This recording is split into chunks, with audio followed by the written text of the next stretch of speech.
का ये हाल है कि हमारे माननीय मुख्यमंत्री जी की मानसिक हालत अच्छी नहीं है। निश्चित तौर पर जो है पिछले 2 वर्ष संगठन विस्तार समिति बनाई है और मुझे उसका संयोजक बनाया गया है। मैं इसी काम के लिए अभी सभी अनुमंडलों का, पूरे बिहार में अनुमंडलों में अपनी बैठकों को कर रहा हूं और लोगों को बता रहा हूं कि कैसे संगठन जो है धारदार होगा, कैसे संगठन का विस्तार होगा। हमारा संगठन आप जानते हैं कि पिछले साल 2 अक्टूबर को स्थापित हुआ था और तब से लेकर संगठन ने काफ़ी दूरी तय की है। हम लोगों ने बाई इलेक्शंस लड़ा, 4 बाई इलेक्शंस में हम लोगों ने भाग लिया और उसमें हमें 10% वोट मिले और हम लोग 10% वोट मिले तो वो वोट भी काफ़ी अच्छा है, क्योंकि बड़ी बड़ी पार्टियां जो बिहार ही नहीं पूरे विश्व की सबसे बड़ी पार्टी अपने को कहती है, उस पार्टी को भी 10% वोट लाने में जो है 20 वर्ष लग गए थे। तो उस हिसाब से जो है हम लोगों ने अच्छी दूरी तय की है। फिर पार्टी ने आगे, आप जानते हैं कि छात्र के मुद्दे पर पूरे राज्य में आंदोलन किया। हमारे प्रणेता प्रशांत किशोर जी ने उनके लिए आमरण अनशन भी किया और उसके बाद गांधी मैदान में जो है हमारी पार्टी की रैली हुई, बिहार बदलाव रैली हुई और फिर जो है प्रशांत जी अभी बिहार बदलाव यात्रा पर निकले हुए हैं और आप देख रहे हैं कि किस तरह से लोग हमारी पार्टी से जुड़ रहे हैं। पहले प्रशांत जी की सभाओं में जो भीड़ 10 से 15 हज़ार होती थी, कल ही हमें बताया गया कि शिवहर में ये भीड़ जो है लगभग 25,000 तक पहुंच गई है। क्या लग रहा है सर कि ये भीड़ जो वोट में तब्दील होंगे? देखिए, मैं तो निश्चित मानता हूं कि ये वोट में तब्दील होंगे, क्योंकि प्रशांत जी ने जो है जन जागृति की है। उन्होंने पैदल चलकर लोगों को समझाया है कि बिहार का गौरवशाली इतिहास क्या था और आज हम क्या हैं। आज हम जो है मजदूर को भेजने वाले एक फैक्ट्री के रूप में जाने जाते हैं। बिहार में अभी शिक्षा की अच्छी व्यवस्था नहीं है, हेल्थ की अच्छी व्यवस्था नहीं है। बिहार जो स्वतंत्रता के बाद एक विकसित राज्य की श्रेणी में आता था, आज जो है बिहार हर एक मानक पर जो है फिसड्डी है।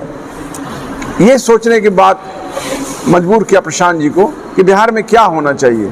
तो जो प्रशांत जी प्रधानमंत्री को बनाने में सूत्रधार का काम किया, उन्होंने जो है 10 मुख्यमंत्रियों को बनाने के काम में सूत्रधार का काम किया। उन्होंने समझा कि सत्ता परिवर्तन से चीज़ें नहीं बदलती हैं, यदि चीज़ें को बदलना है तो व्यवस्था परिवर्तन के लिए हमें जाना होगा और यह व्यवस्था परिवर्तन का मूल मंत्र होगा सही लोग, सही सोच और सामूहिक प्रयास। और इस मूल मंत्र को लेकर उन्होंने पदयात्रा की, बिहार में लोगों को जगाने का प्रयास किया और अब जो है जनता जाग चुकी है।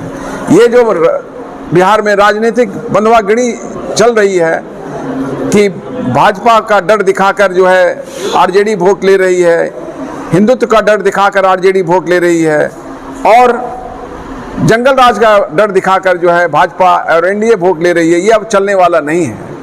अब जो जेडीयू की पार्टी जो है अब परिवार तक सीमित हो गई है और जेडीयू का ये हाल है कि हमारे माननीय मुख्यमंत्री जी की मानसिक हालत अच्छी नहीं है।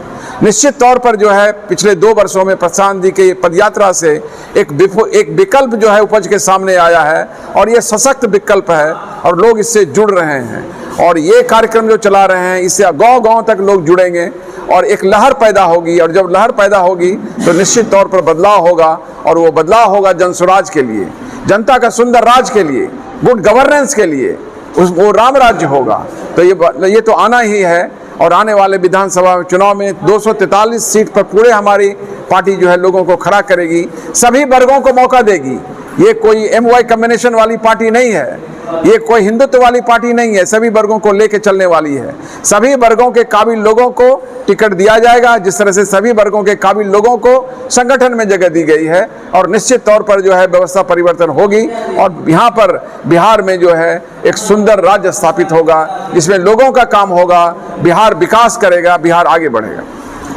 जैसा कि सर बिहार में जो है IAS आपको क्या जनस्वराज पार्टी में अच्छी लगी, क्या प्रमुख बातें अच्छी लगी जो आप जनस्वराज पार्टी को ही चुने?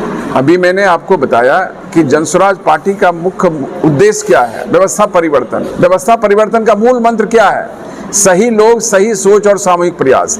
जब सही लोग जो है सही सोच के साथ सत्ता में आएंगे तो बिहार की लिए अच्छी बात करेंगे। अभी जो लोग सत्ता में आए हैं वो सत्ता के लिए आए हैं, वो सही सोच वाले लोग नहीं हैं। जब सही सोच वाले लोग जो है सत्ता में आएंगे, वही व्यवस्था परिवर्तन होगा। तब वो बिहार की विकास की बात करेंगे, बिहार में पलायन रोकने की बात करेंगे, बिहार में बेरोजगारी दूर करने की बात करेंगे, बिहार में जो है कैसे यहाँ का जीडीपी बढ़े उसकी बात करेंगे, यहाँ पर लोगों को कैसे रोजगार उपलब्ध कराया जाएगा वो बात करेंगे, यहाँ पर लोगों को कैसे अच्छी शिक्षा दी जाएगी वो बात करेंगे। तो निश्चित तौर पर जब ये बातें होंगी तो बिहार जो है विकसित राज्य की श्रेणी में आएगा।